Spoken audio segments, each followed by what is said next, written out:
তুফান সিনেমাটা কি পরিমাণ স্মোক করেছে, কি পরিমাণ ওয়াইন খেয়েছে আমরা দেখেছেন। যে এই ছবিটাই সবাই বাহবা দিচ্ছে, সেন্সার বোর্ডে তাকেই নেওয়া উচিত যে ছবি বুঝে।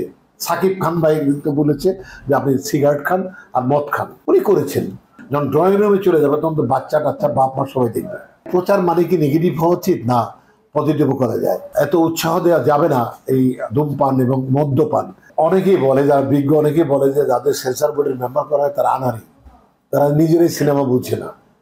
তাদের কি আমরা দুর্ভাগ্যক্রমে বারবার সেন্সার বোর্ডে তাদের নেওয়া হয়েছে গত 15 বছর আমরা দেখেছি, যাদের এই আইডিয়াটা নাই যে একটা মুভি কোনটা চলতে পারে আর কোনটা বানানো যাবে কোনটা বানানো যাবে না, কোন সিনটা কেটে দিতে হবে, এটা কিন্তু কেউ কিছু বলে না। বসে যায়, তার কনভিন্সটা নিয়ে আসে, আর সে সেন্সার বোর্ডের মেম্বার এটা প্রচার করতে পছন্দ করে।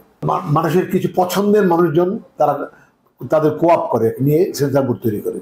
তো আমি আশা করবো এই কেয়ারটেকার গভর্নমেন্ট, নেক্সট গভর্নমেন্ট যারা আসবেন, গণতান্ত্রিক গভর্নমেন্ট, তারা এদিকে খুব সচেতন হওয়া দরকার যে সেন্সার বোর্ডে তাকেই নেওয়া উচিত যে ছবি বুঝে কোন দৃশ্যটা থাকলে জনমানুষের ক্ষতি হবে সেটা অফ করে দিতে হবে। এই যে ইদানিং একটা ছবি গেল আমাদের, খুব নাম করলো তুফান সিনেমাটা, কি পরিমাণ স্মোক করেছে, কি পরিমাণ ওয়াইন খেয়েছে আমরা দেখেছেন। যে এই ছবিটাই সবাই বাহবা দিচ্ছে, সেন্সার বোর্ড কিন্তু ক্রস করে আসছে। এটা শিল্পীর কোনো দোষ নাই। সাকিব খান ভাই কিন্তু বলেছে যে আপনি সিগারেট খান আর মদ খান, উনি করেছেন। কিন্তু এটা যদি আমরা প্রভিডেট করে দিই যে এটা করা যাবে না, এত উৎসাহ দেওয়া যাবে না এই ধূমপান এবং মদ্যপান, এত ওপেন দেওয়া যাবে না, তাহলে কিন্তু ভালো হতো। কিন্তু সেন্সার বোর্ডের কিন্তু তখনও তারাই ছিল যারা সেন্সার বোর্ডের মেম্বার। তাদের নিশ্চয়ই তাদের পাশ কাটে আসতে পারবে বলেই পরিচালকের এই সমস্ত ছবি বানায়। মানে আমার মনে হয় যে সেন্সার বোর্ড খুব বিজ্ঞ লোক নেওয়া উচিত, সত্যিকার চলচ্চিত্রকার যারা, তাদের নেওয়া উচিত। এবং সেন্সার বোর্ড বাদেও যে একটা গ্রেডেশন করতে যাচ্ছে সেটা কিন্তু এক ধরনের ভালো, যে ABC কোন বয়সের লোক কারা কি দেখতে পারবে গ্রেডেশন ভাগ করে দেয়া।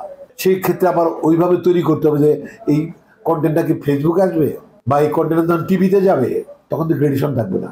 যখন ড্রয়িং রুমে চলে যাবে তখন তো বাচ্চা টাচ্চা বাপ মা সবাই দেখবে। তাহলে যদি এটা গ্রেডেশনটা করতে হয় তাহলে ওই ক্ষেত্রেও করতে হবে যে কোন ছবিটা টিভিতে দেওয়া যাবে না, শুধু সিনেমা হলে 22 থেকে বা 18 বছর পর থেকে দেখতে পারবে প্রাপ্তবয়স্করা, সেটা গ্রেডেশন করে দিতে হবে।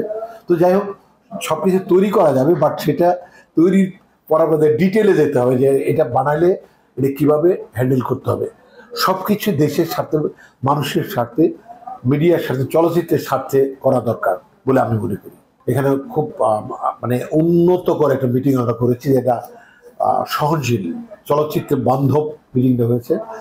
ডিসির ফ্লোর ভাড়া আমরা 50%-এর মধ্যে নিয়ে আসছি, এটা প্রস্তাব দিয়েছি। ক্যামেরা ভাড়া, এরকম এডিটিং প্যানেল, কবিরপুরের স্টুডিও, এখানে স্টুডিও, এবং চলচ্চিত্র একটা বিসি সেট বানাতে প্রথম 2 দিন কোনো ভাড়াই লাগবে না।